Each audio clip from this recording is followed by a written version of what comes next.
All right.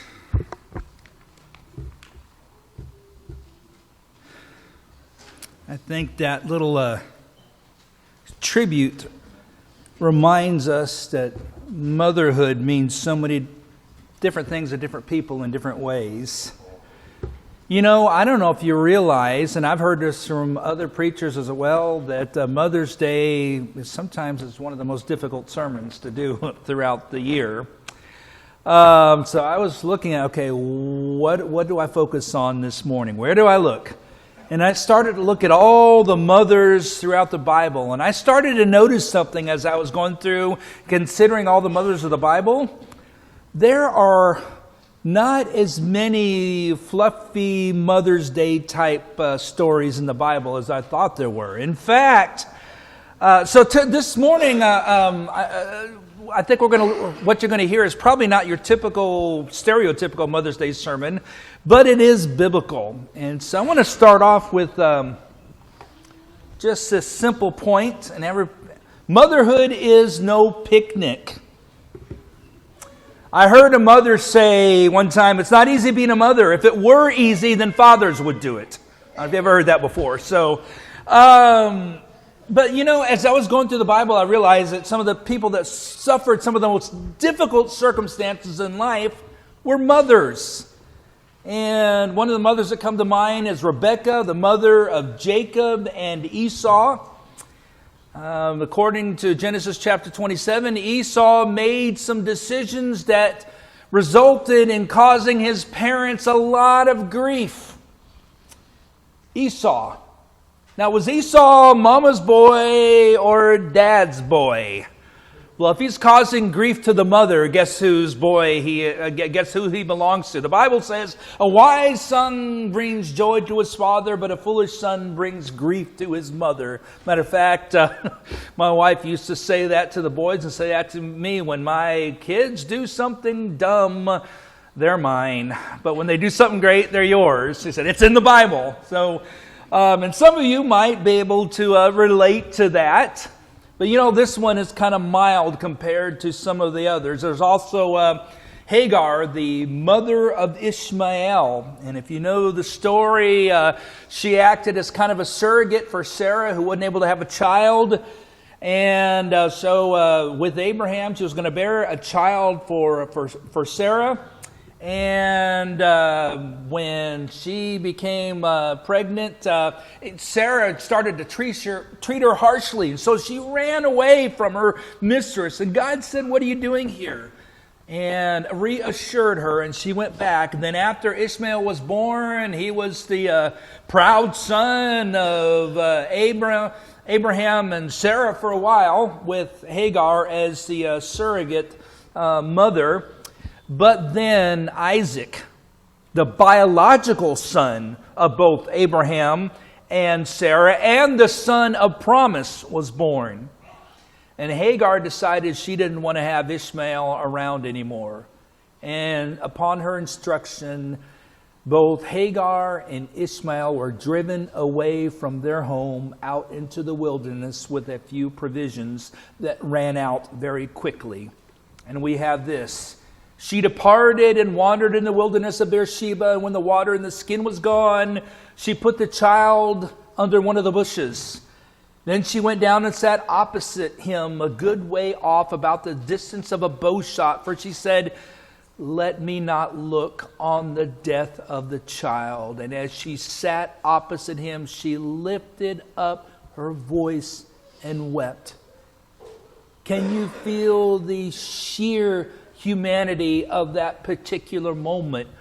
A mother who has no way to provide for her child any longer, no provisions, out in the middle of nowhere, completely and totally alone. Fortunately, God heard her cry.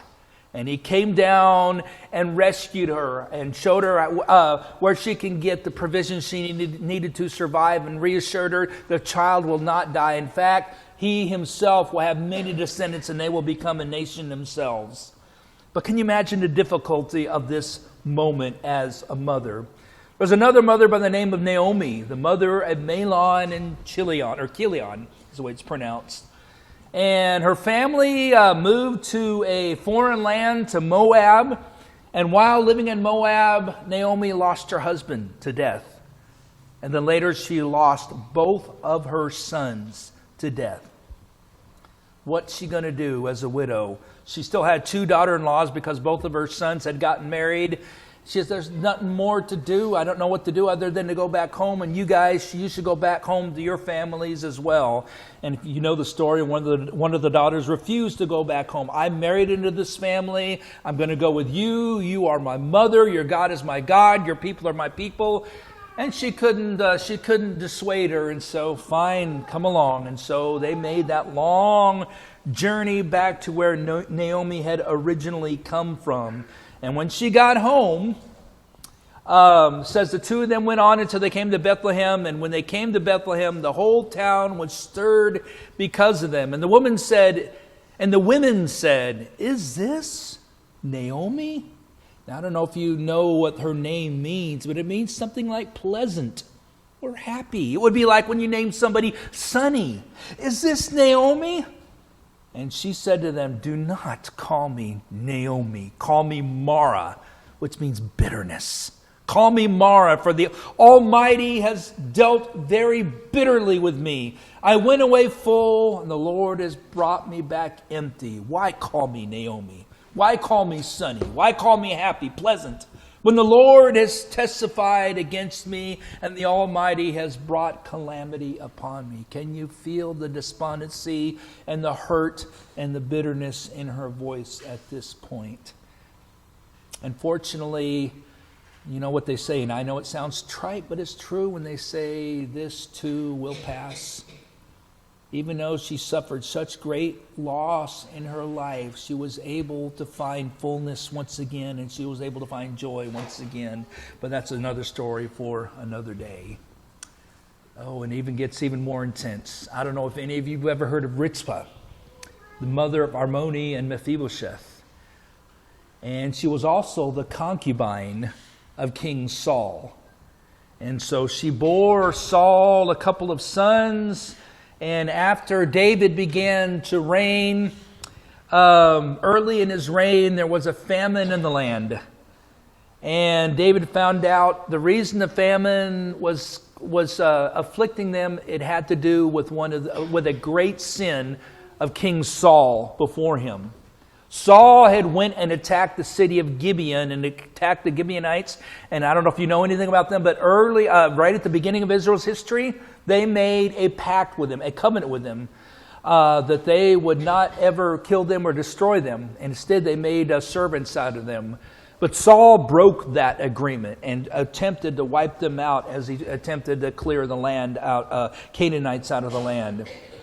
And so David went to the Gibeonites and he asked them, what can I do? What can we do to make this right? And they were very clear. We don't want any money. We don't want any, matter of fact, we don't want anything from you. Instead, what we want are 7 of that man's sons, talking about Saul, who killed many of our people. We want 7 of his sons, because Saul was already dead, so we can hang them up at Gibeah. And so David granted that. And 2 of the 7 sons of Saul were the 2 sons of Rizpah, his concubine. And so the Gibeonites took and hung the bodies up there and left them there. And here's what it says happened next. And Rizpah, the daughter of Aiah, took sackcloth and spread it for herself on the rock from the beginning of the harvest until the rain fell upon them from the heavens. And she did not allow the birds of the air to come upon them by day, or the beasts of the field by night. I can't even imagine this. Can you imagine the grief and the sheer anguish of Rizpah? They did not even get a burial at this point, and all she could do as the bodies of her sons hung there, exposed to all of the elements, was protect them from the beast. And you have the artist's depiction of here. I don't know if you can see. It doesn't show. I wound up cutting it off. The beast around by her feet and the birds of the air, protecting the bodies of her sons from them. And that's all she can do at this point. And according to the text, she was there for months. And then David heard about it. And evidently David thought this is more than enough. And he responded and he went and took the bodies down and gave them all a proper burial. What did I say? It's being a mother is no picnic. Here's another mother. Deborah, who called herself the mother to Israel. She was a prophetess and a judge. The Bible says she used to sit under a tree and the people would come to her for judgment and for a word from the Lord. And they were being oppressed by an enemy, and she told Barak that God was calling him to lead the people in battle against their oppressors. And Barak said, I'll go only if you go, but if you don't go with me, then I'm not going to go either. She said, okay, but the credit for all you do will go to a woman. And that's exactly what happened. They went into battle, and Sisera, the commander of the enemy army, ran from them, and he wound up being killed by a woman. But notice what Deborah says as she musters all the people, and Barak and all the people. In the days of Shamgar, son of Anath, and the days of Jael, the highways were abandoned. Nobody could travel freely because of the oppression. The travelers kept to the byways. The villagers ceased in Israel. They ceased to be until I arose. I, Deborah, arose as a mother to Israel. She was like a mother bear, fiercely devoted to protecting her people from the enemy. Another part of the song says, most blessed, and here's what happened to Sisera, the enemy commander. Most blessed of women be Jael, the wife of Heber the Kenite, of tent-dwelling women. Most blessed. He asked for water. Okay, he's running and runs into her by her tent. He asked for water, and she gave him milk. She brought him curds in a noble's bowl. And the text says that she invited him to rest in the tent. You're tired. He says, if anybody comes by and asks me, tell them I'm not here. And here's what she did. She sent her hand to the tent peg and her right hand to the workman's mallet. She struck Sisera. She crushed his head. She shattered and pierced his temple. Between her feet he sank. He fell. He lay still. Between her feet he sank. He fell. Where he sank, there he fell, dead. And that was part of the song of Deborah and Barak. And Israel was delivered from Sisera and the enemy king that day. But the song doesn't end there. Did you know that Sisera had a mother too? The song says, out of the window, it goes on and says, out of the windows she peered. The mother of Sisera wailed through the lattice. Why is this chariot so long in coming? Why tarry the hoofbeats of his chariots? Her wisest princesses answer, indeed, she answers herself. She knows. Have they not found and divided the spoil? Waiting for her son who will never come home from the battle. She's waiting for him. Oh, it doesn't matter that he was the enemy. The mother feels the same anguish for her son as any mother would. It reminds me of a story I read several years ago of a man that was visiting Rose Hill Cemetery in Fort Worth. And he noticed over here there was a lone woman weeping over a grave. And I don't know if you can see the picture behind me. On the grave it had one single word, Oswald. Do you know who that was? This was the guy that assassinated President Kennedy. And then not too long after, he was shot too while he was in custody. And the woman, as she sat there weeping, asked the question, does anyone care that my son is dead? Matter of fact, from what I understand, there were only just a handful of mourners at his funeral. It was his wife, his two children, brother, and his mother. And from what I understand, his mother dutifully went out there on a regular basis and would put flowers on the grave of her son. Oh, can you imagine? Not just the hurt of losing a son, but the fact that it seemed no one cared. And so here's a question as I looked at all of this. And by the way, I haven't mentioned Eve, the very first mother. I haven't mentioned Mary, the mother of Jesus, or the Shunammite woman, the widow at Nain. I mean, and the list just goes on and on and on with stories such as this. But here's a question I was considering. If motherhood has such a capacity for hurt, then why do it at all? Some mothers have experienced unbearable pain, and it's connected to being a mother. Some deal with the loss of their children. Some deal with their children making a train wreck out of their lives, or maybe even out of the lives of someone else. And some deal with the challenges of motherhood after the loss of a husband due to death or even divorce. So why even do it? Listen to what some mothers have said when asked this question. One mother says, being a mom means you will love someone more than you ever thought possible. And also worry about them more than you ever thought possible. Another mother says, being a mom is a 24/7 job with no breaks, no sick days, no vacation time, but it is the most rewarding job you will ever have. Another mother says this, motherhood is a journey that can be both beautiful and challenging, but the love and joy it brings is beyond measure. Another mother says that love for our children is so great that we forget ways they may hurt us or the rocky roads that we often travel as parents. It's a powerful force that erases the bad and allows only the good to be remembered. And you know what? I can kind of relate to that. Because I know me and my siblings, we remember when we were growing up, some of the things we did growing up.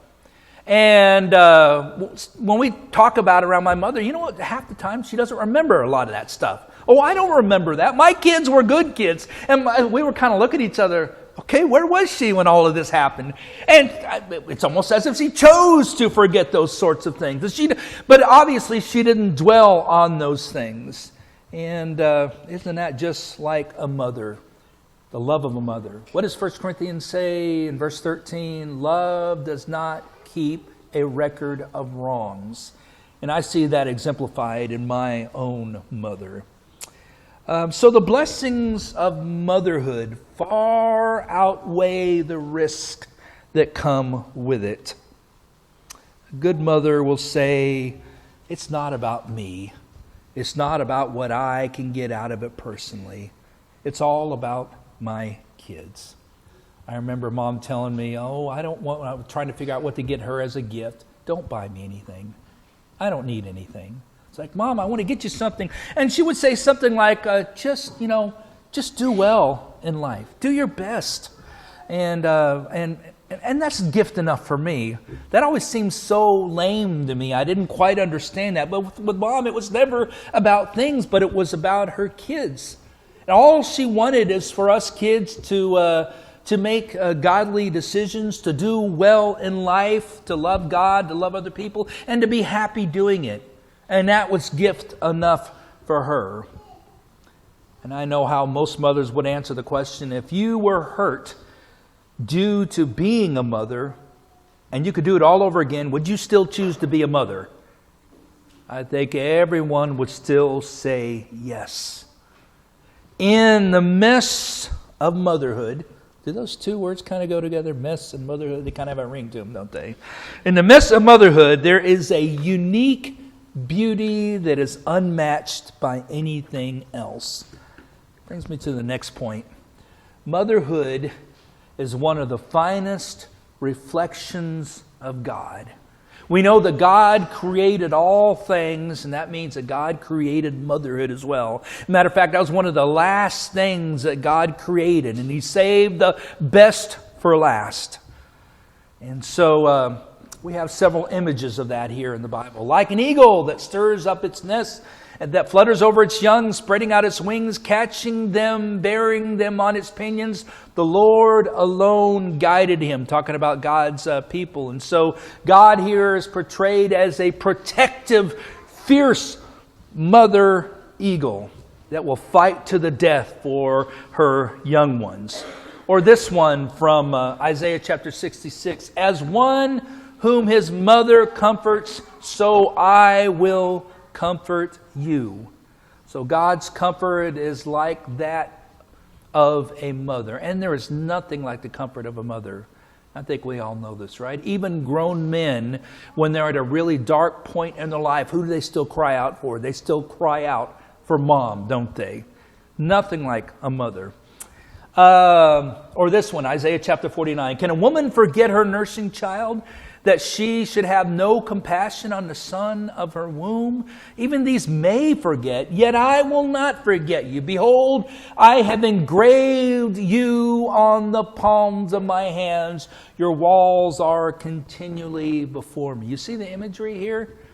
God has tattooed our name on his hand the same way a mother would do that. You ever seen mothers do that? They will actually tattoo the names of their children, and because they'll always be their children and they'll never forget.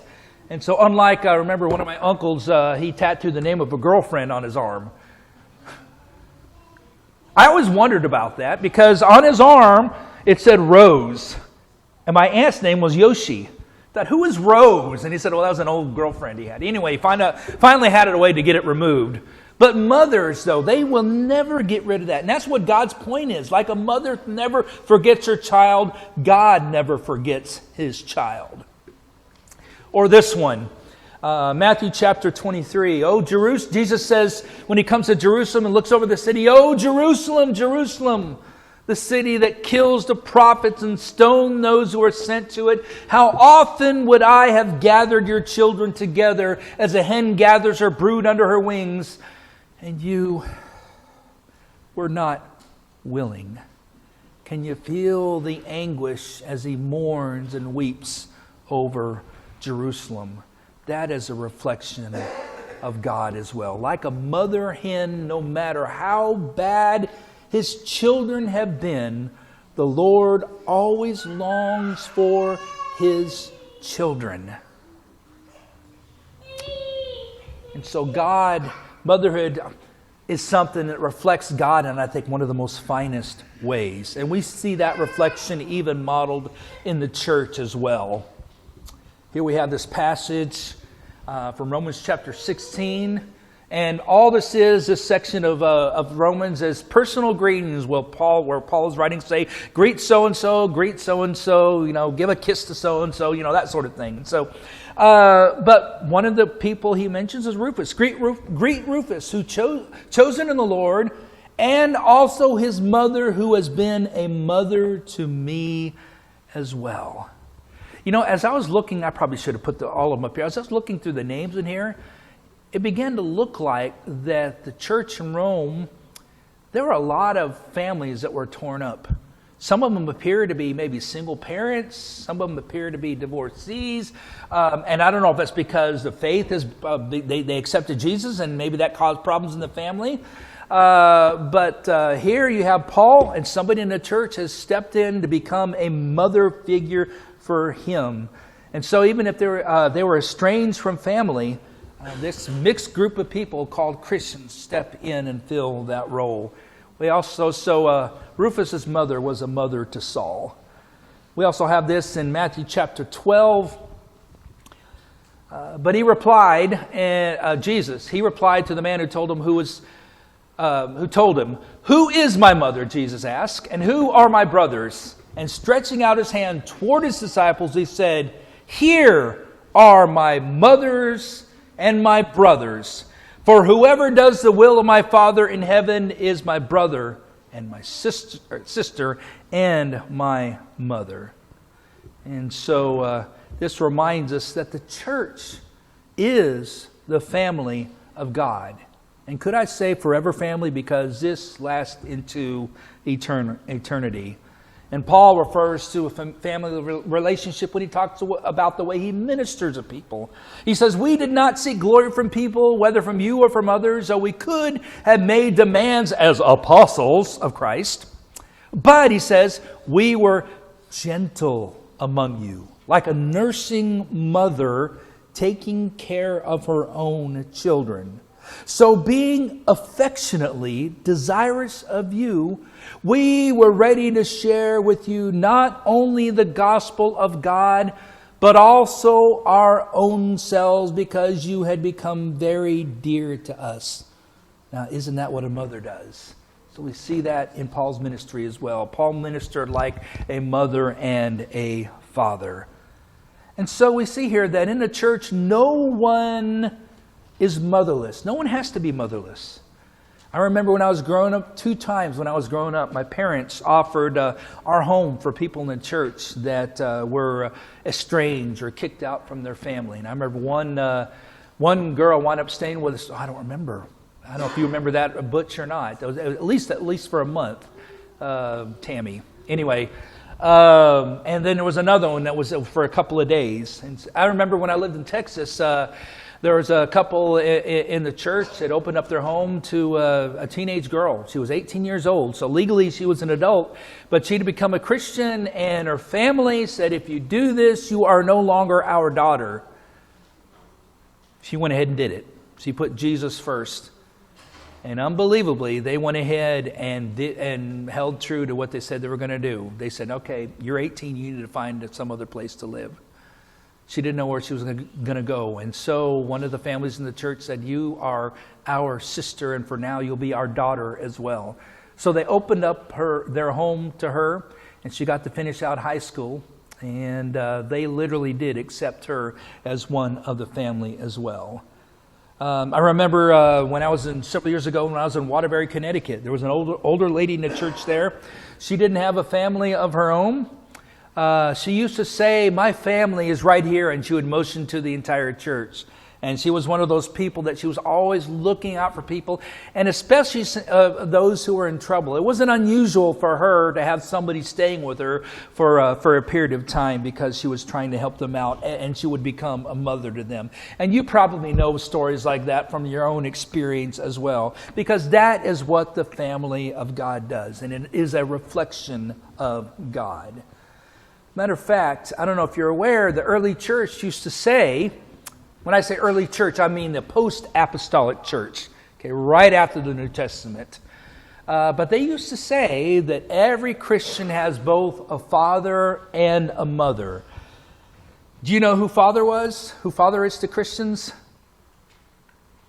God, right? Can you guess who mother is? Yeah, they would say the mother of the mother is the church. When it comes to the nurture that everyone needs and the gentle care, the church fills the role of the mother for every Christian. So even if somebody, because of their faith, wound up being estranged from their family, they were not motherless. They were not without a family. And all of this is a reflection of God. So just want to end with this thought. Like a mother who does not forget her child, God does not forget us. He went to the most extreme lengths that no one could have ever imagined. Imagine Jesus forever with God in eternity, coming from heaven to earth and making that journey, a journey that we can't even imagine. I mean, mothers would go to the end of the earth for their children, but the journey that Jesus took from heaven to earth was even further. And that was to provide a path of redemption for children who had estranged themselves from God. Came and went to the cross, died for our sins, and rose from the grave, and is waiting with an open door for his children. And if you accept him as your Savior and as your Lord, then you're ready to go down to the water and to be born again, and you will become a child of his. If you've already done that, then let me go ahead and end by reading the text from the video we saw at the beginning of all this. To all the moms of children who are still at home or all grown up, moms who outlived a son or daughter, or moms of babies they never got to hold, moms who've raised kids all on their own, or become a mom to someone who needed one, moms of children who have wandered away from God, or the longing to be moms who are still waiting. God perfectly arranged each of you to the role you have today. His Word recognizes you as capable, strong, and praiseworthy. Everything you do makes our lives more beautiful. Happy Mother's Day. And with that, be encouraged as we sing the next song.